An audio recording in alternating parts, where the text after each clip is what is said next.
நிச்சயமாவே நம்ம ஒரு ஸ்டெப் எடுத்தோன்னு வச்சுக்கோங்களேன், கர்த்தர் நிச்சயமா ஒரு கிருபை தந்து நம்மளை தாங்கி ஏந்தி சுமந்து ஒவ்வொரு ஸ்டெப்பை நம்மளை நடத்துவார். நிச்சயமாவே செய்வார். தீமை செய்ய மாட்டேன், தப்பான வழிக்கு நான் போக மாட்டேன், தப்பு பேச மாட்டேன், அந்த உறுதியா நம்ம நின்னோம்னாக்கா கர்த்தர் பார்ப்பார்.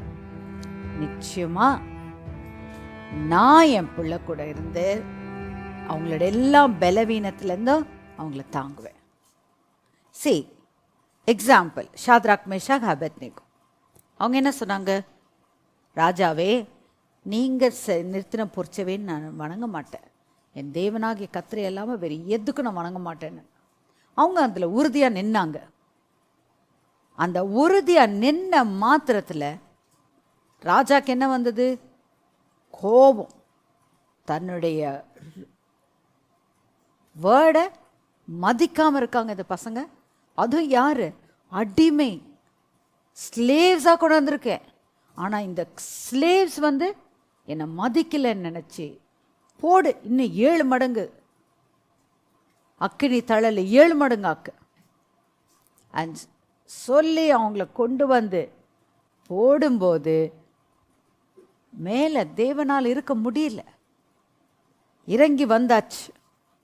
அந்த 3 பேர் நடுவில் 4வது மனுஷன் தூக்கிட்டு போனாங்க. அத்தனை பேரை எரிஞ்சு போயிட்டாங்க. ஆனால் இவர்களுடைய உடைமைகளோ லைக் அவங்களோட ட்ரெஸ்ஸோ அந்த நெருப்புக்குண்டான ஸ்மெல்லு கூட வரல, அவங்களோட முடி கருகவில்லை. எவ்வளோ நல்ல தேவன் பார்த்தீங்களா? All that God sees is, are we obeying Him? Are we seeking Him? அவரை உண்மையாக தேடுறோமா? அவருக்கு பிரியமாக நடக்கணும்னு உறுதியாக இருக்கிறோமா? அப்படி இருக்கும்போது பட்சத்தில் நிச்சயமாகவே கர்த்தர் நம்மளுடைய எல்லா பலவீனத்துலேயும் அவருடைய பலன் நம்மை தாங்கும். ஏன்னா அவருடைய வார்த்தை சகல பிரஸ்தாபத்தை காட்டிலும் அவர் வார்த்தையை அவர் மகிமைப்படுத்துகிற தேவன். அதில் எந்த மாற்றமும் கிடையாது. நல்ல நம்ம தீர்மானம் எடுக்கணும். அவர் சொன்ன வார்த்தை மாறாது. இந்த பூமிக்குண்டான எல்லாமே அழிஞ்சு போகும், சகலமும் அழிஞ்சு போகும். ஆனால் தேவனுடைய வார்த்தை நிற்கும் என்று சொன்னால் அது நிச்சயமாகவே நிற்கும். அவர் சொன்ன வார்த்தையின்படி தான் நடக்குது. இன்றைக்கும் அதுக்கு எக்ஸாம்பிள் தான்.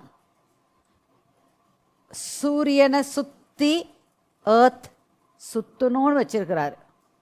அதோ எப்படி 23 டிகிரி அந்த ஹெமிஸ்பியரில் தான் அப்படி தான் சுற்றணும்னு வச்சிருக்கிறாரு. அதே லேட்டிடியூட் அண்ட் லாங்கிடியூடில் தான் போகுது. அது எந்த மாற்றம் ஆகலை. கடலுக்கு எல்லையை போட்டார், அந்த எல்லையை தாண்டி அது வரல. ஸோ அவர் சொன்னபடி தான் நடக்கும். அவர் சொல்லாக கட்டளையிட நிற்கும். இப்போ 4வது வசனத்தை வாசிக்கலாம். சங்கீதம் 14:4. அக்கிரமக்காரரில் ஒருவனுக்கும் அறிவு இல்லையோ? அப்பத்தை பட்சிக்கிறது போல என் ஜனத்தை பட்சிக்கிறார்களே, அவர்கள் கர்த்தரை தொழுது கொள்ளுகிறதில்லை. அவர்கள் கர்த்தரை தொழுது கொள். ஸோ ஒருத்தருக்கு ஒருத்தர் பட்சிக்கிறாங்கனாக்க என்ன அர்த்தம்? அவங்களுடைய குரோத்தில், அவங்களுடைய இன்வால்மெண்ட்டில் பொறாமை, எரிச்சல், அந்த குணங்கள் அவர்களை கண்ட்ரோல் பண்ணுது. கர்த்தருக்கு அது பிரியம் கிடையாது. ஒவ்வொருத்தரையும் we have to treat everyone as our brothers and sisters. சகோதர சகோதரிகளாக நாம் அவர்களை we have to associate ourselves. அந்த மாட்டி இன்வால்மெண்ட் இருக்கணும். சரி, 60 ஏசாயா 64:7 என்ன சொல்லுதுன்னு பார்க்கலாம். உமது நாமத்தை நோக்கி கூப்பிடுகிறவனும் உம்மை பற்றி கொள்ளும்படி விழித்து கொள்ளுகிறவனும் இல்லை. தேவரீர் உம்முடைய முகத்தை எங்களை விட்டு மறைத்து எங்கள் அக்கிரமங்களின் நிமித்தம் எங்களை கரைய பண்ணுகிறீர். அடுத்ததுமா, இப்பொழுதும் கர்த்தாவே, நீர் எங்களுடைய பிதா, நாங்கள் களிமண், நீர் எங்களை உருவாக்குகிறவர், நாங்கள் அனைவரும் உமது கரத்தின் கிரியை. அவ்வளோதான். சரி, நம்ம அப்படியே சரண்டர் ஆனோன்னு வைங்க கர்த்தருடைய கரத்துக்குள்ள. அப்பா, நீங்கள் தானேப்பா எங்களை உண்டாக்குனீங்க, உம்முடைய கரத்தில் இருக்கிற களிமண்ணாக நாங்கள் இருக்கிறோம். அப்படியே total surrender in and yielding our self. கர்த்தர் அது மேலே சந்தோஷப்படுவார், நிச்சயமா மகிழ்ச்சியாய் இருப்பார். 5வது வசனம் வாசிக்குமா? அதற்கு அவர்கள் மிகவும் பயந்தார்கள். தேவன் நீதிமானுடைய சந்ததியோடே இருக்கிறாரே, சிறுமைப்பட்டவனுக்கு கர்த்தர் அடைக்கலமாய் இருக்கிறார் என்று சொல்லி. பாருங்க, நீதிமானுடைய சந்ததியிலே கர்த்தர் இருக்கிறார். இன்னைக்கு நான் என் வாழ்க்கை ஒரு நீதியும் நேர்மையுமா நான் இருந்தேன்னா நிச்சயமா என் பிள்ளைகள், என்னுடைய அதாவது என்னுடைய கம்ப்ளீட் ஜெனரேஷன், பிள்ளைகளுடைய பிள்ளைகள் பிள்ளைகளுடைய கம்ப்ளீட்டாக ஒவ்வொரு தலைமுறையும் அவருடைய பாதுகாப்பின் செட்டைக்குள்ள காணப்படுகிறது. இன்னைக்கு நம்ம தீர்மானமாக இருக்கிறோம். ஏன்னா உலகம் அக்கிரமத்தில் போயிட்டுருக்கு, அநியாயங்கள் அதிகமாய் காணப்படுகிறது, எல்லா பக்கத்துலேயும் அநியாயம். கர்த்தர் அதில் நிச்சயமா அதில் சந்தோஷப்பட மாட்டார். கர்த்தர் துக்கப்படுவார், மிகவும் துக்கப்படுவார். அவர் துக்கத்துக்கு நம்ம இடம் கொடுத்துடக்கூடாது. நம்ம நீதியும் நேர்மையுமா நம்ம வாழ்ந்தோன்னு வைங்க, கர்த்தர் களி கூறுவார். ஏன் பிள்ளை என்ன மாதிரி இருக்கு, அந்த கிருபைக்குள்ள போயிடலாம். பாருங்க, அவர் என்ன சொல்றாரு? they shall be in great fear, dreading a dread, for God is with the generation of the righteous. God is with the generation of the righteous. அப்போ என்னையும் உங்களையும் நீதிமானாக மாற்றினது தேவன். அந்த தேவன் என்ன சொல்றார்? உன்னுடைய ஜெனரேஷனில் நான் இருக்கேன், நான் உன்னை விட்டு விலக மாட்டேன், நீ என் பலத்த கரத்துக்குள்ளே இரு, அது போதும் எனக்கு, நான் உன்னுடைய சந்ததியை நான் பார்த்துக்கிறேன். கர்த்தர் ஆபிரகாமின் சந்ததியை பார்த்துக்கிட்டார். அவர் சொன்னார், 420 வருஷம் உன்னுடைய சந்ததி போய் அடிமையாக இருப்பாங்க. கர்த்தர் எதுவுமே மறைக்கல. அவங்களுடைய கடின இருதயம் அது மாதிரி நடந்தது. நம்மளுடைய வாழ்க்கையில் கடின இருதயம் வேண்டாம். கர்த்தரை முழு இருதயத்தோடு, முழு ஆத்மாவோடு, முழு மனதோடு அவருக்கு அன்பு செலுத்தி அவருக்கு பிரியமாக நடந்தோன்னு வைங்களே, கர்த்தர் 2வது வசனத்தில் படிச்சோல்ல, தேவனுடைய கண் அப்படியே பார்த்துட்டு இருக்குதா, ஏங்கி பார்க்குது, என்னை தேடுறாங்களான்ட்டு.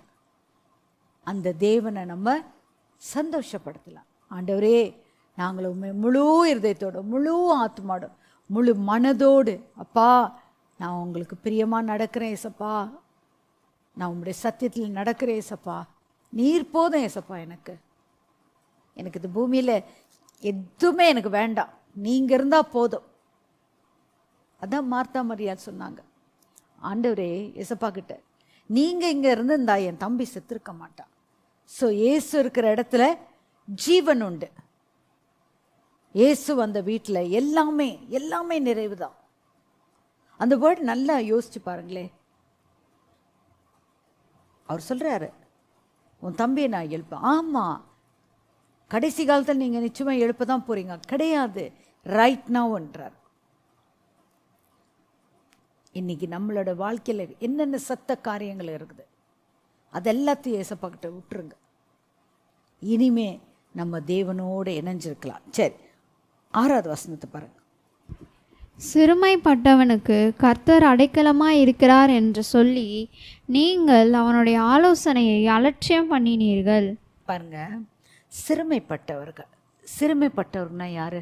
நொந்து வேதனை கண்ணீர் எல்லா பக்கத்துலையும் இக்கட்டு, இதெல்லாம் அவங்கள நெருக்கி இருக்கிற ஜனங்களை கர்த்தர் நோக்கி பார்க்குறார். ஐயோ, நான் உண்டாக்குன சிருஷ்டியாச்சே, இன்னைக்கு கஷ்டப்படுதே சொல்லி மனவேதனைப்படுறார். அவர் ஒருபோதும் அசட்டை பண்ண மாட்டார். சிறுமைப்பட்டவர்களே ஒருபோதும் தள்ள மாட்டார், கைவிடவே மாட்டார். வாசிக்க மாட்டது. சீயோனில் இருந்து இஸ்ரவேலுக்கு ரட்சிப்பு வருவதாக. கர்த்தர் தம்முடைய ஜனத்தின் சிறையிருப்பை திருப்பும்போது யாக்கோபுக்கு களிப்பும் இஸ்ரவேலுக்கு மகிழ்ச்சியும் உண்டாகும். இப்போ ஆண்டவர் நம்ம இந்த நெருக்கமான ஒரு வழியில் போயிட்டு இருக்கோன்னு வச்சுக்கோங்க. அந்த நெருக்கமான வழி அப்படியே மாறுது.